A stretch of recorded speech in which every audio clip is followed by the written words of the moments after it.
All right, I'm back for Dusty S's ongoing coverage of ESL Challenger Atlanta, and I'm with Reck, a player I haven't had the fortune to talk to yet, despite him being a notable player for many years in the North American scene. So, many people might not know about your origins as a player. You've been playing CS for a long time, despite only being, I believe, 20 years old. I remember when you were playing as Reck Monster in, on Monsters, on those little teams in MDL, when you were back when you were a little 15-year-old. So, looking back at your career, which has been surprisingly long for being a player who's so young, how do you feel about your development as a pro, since starting at the age of, 14, 15? Yeah, so I'd say like my pro really started with M80. I'd say right before this was ATK, and then before that was just kind of like pug mix teams. So a lot of development happened within M80. ATK helped a little bit just for my professionalism, just learning macro plays of the game. But yeah, M80 I've learned pretty much all my pro career that I'd count it as through M80. So through the coaches, through the players we've been through with Adam and Manx, and just everything I've learned has been through M80. And I'm proud of where I'm at today. I think I still got a lot to learn and a lot to prove. So yeah. And when we had a chance to talk to Def in the interview right before yours, we sort of described you as a sort of silent workhorse on the team, a player who's very calm, who's very focused on his gameplay, which I think is a very notable quality for someone as young as you are. What do you think? What do you think is the reason why you have such a sort of calm mentality to the game and aren't prone to sort of rage outbursts like some of our other NA classic ragers? Right. I'd say mainly it came from just playing the game so much. Pugs, just not kind of letting anything get in my head, whether it be just dumb plays I'm playing with or just things like of that nature. So I kind of developed that into my game and just realized it helps me perform. So like regardless of the noise or the stage I'm playing on or the weight of the match, I try to just always keep calm and I don't even think about anything else other than the round that I'm playing or the game I'm playing or the opponents I'm playing, right? And that's just kind of been my nature. I haven't really been one to be really loud in general anyways, even as like a kid. So just kind of my nature, and I kind of developed that into my game, and I think it helps me for sure. One continuous feature in your career, despite whether it being as a pug mix, as a semi-pro, and now as a pro, has been your long relationship with Swisher, someone you've always played with since you guys were both, relatively young, just getting started in MDL. What's your relationship with like with Swisher, and sort of what makes you keep coming back to keep playing with him?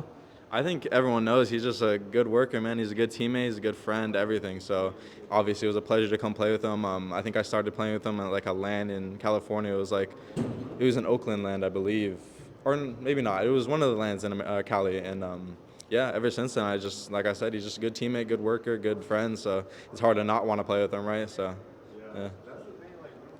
And what's your relationship like with some of the other guys on the team? Obviously, the team is more American than it used to be. We had Mobs leave to join G2, and now, especially now we have Lake, Slacks and Sin. To start, what's it like working with those German guys? Yeah, the Germans are very knowledgeable for sure. I think I learned a lot of my CS through them, as well as my teammates, of course. But when they came to, especially Fritz, because he was the first one to come to us, right? Slacks. He kind of just implemented a lot of knowledge into the game. He explained things, and especially playing with sites with him, like Inferno A. He plays op rotate, so sometimes I'm left with him as two. He just kind of helps me, guides me, and then obviously we play well off each other. I've shown him how I want to play or how I see scenarios, and he's very open and yeah, helps to play the game. And then Elias as well. He just came in with the structure of just playing a good fundamental base of Counter-Strike, and then we added on things, and now we're here. And yeah, I think all those protocols are kind of due to him and how he wants to play the game. Yeah, definitely. And with we previously mentioned, Mobs leaving to go to G2, and he's someone who I think a lot of people kind of knew would be a great player one day, and now he's proving it on G2, where he's kicking ass. He's probably the best signing of 2024 right now. But his replacement, Mason Lake Sanderson, who seemingly came out of nowhere, playing for teams like Snakes Den Gaming, Carpe Diem, looking for organization. He's got one of those generic looking for organization teams on his team history, and somehow you guys found him, and he's another diamond in the rough. As someone who's had a long career as sort of a young fragger. Have you been able to help him make that transition from being a young fragger to pro? What's been you and Swisher together, and you especially, like, what's it been like bringing this new American shooter into the squad?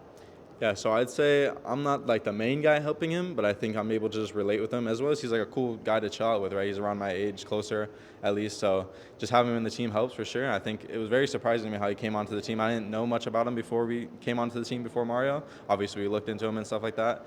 But meeting the guy and playing with him, he's just a good player, and he kind of fit into the team pretty well as his energy on stage, obviously. It helps a lot for us. One thing that's been on every player, every coach's mind here in Atlanta is the upcoming RMRs. This, I believe, will be your third crack at making it to the major because you previously went with M80 and then you also went with that mixed team with Walker and your mix. What do it mean for you as a player who's been playing the game for so long and been watching all these players grow up around you to finally make it to the major? Yeah, I'm kind of experiencing that right now, just kind of playing at higher levels and playing against people I've always watched playing or wanted to play with. So it's a really good feeling, but obviously the major has a different weight, right? It'd mean everything to have my name in the game, the team sticker in the game, everything. I think M80 would be a really cool logo to have in the game. So yeah, just really grinding and it just mean a lot. I think this is what everyone kind of really plays for, right? Just that sticker in the game. If we do see M80 make it to the major, are we sticking with Reck? Or are we going back to Reck Monster? What's the game plan for the sticker? Yeah, I think I have to stay with Rec at this point. I miss Rec Monster, but I kind of made that change for my own reason. I kind of just, that was like my evolution as a player, I guess you can say, that step from Rec Monster to Rec, but I always loved the name Rec Monster, but for sure I'm staying with Rec, yeah. And now, of course, everyone's thinking about the RMR and the major, but we are here at a pretty big LAN. It's an international LAN. There's a lot of money on the line, so we gotta give DreamHack some respect. When we saw you guys last year here at Atlanta, it was kind of a messy situation. We had Rory playing. We were still looking for an IGL. The team was in a very early stage, but now you're coming here as one of the highest ranked teams in the event. Do you guys feel? And be honest with me. Don't every team's like we come here to play, we come here to win. But do we think we got what it takes this time to bring home a NA LAN trophy to? Bring it home to NA? Yeah, just being completely honest, I think we're coming with expectations to win for sure, and I think that just relies on us and how we play in the moment. Our ECL, when we came back home, that we just came back from playing, it didn't go exactly how we wanted. We lost a couple of games that we didn't want to lose, but overall, that just comes from individual or like our form individually. And as long as we come up and show, and like we usually do on stage, I think we have a very good shot at winning this for sure. And I mean, it's ECL, right? So like, it's like don't sweat too much. But like, we're gonna see you get in action about 8 hours or so. 3 o'clock right now. We're gonna see you playing about 12 hours or so versus Wildcard. What are we doing in the next 12 hours to get ready for that match? Yeah, so after this media day, we kind of just go back and prep, and then depending on what time we play tomorrow, I don't actually know for sure, but I think it's in the afternoon, right, like 2. We do something a little bit before, depending if we have time. Like in EPL, we had like 7 p.m. games, so we would be able to prep the whole day before the match, but obviously if you have an earlier game, you can't do that. So yeah, just right after media day, just prep and get ready for the wild card. Playing any FPL tonight, doing any pugs, or is it going to be all locked in Sierra Strat time? I'd say probably like strat time, just kind of reviewing them and seeing how they play. I don't really play FPL anymore, to be honest, so pugs are kind of the option right there to kind of just keep myself warm and stuff, so yeah. All right, so that's Rec. They're coming here to win it all, and we will see M80 in action tomorrow against their longtime rivals Wildcard. Thank you so much for your time, and we'll let you get back to work.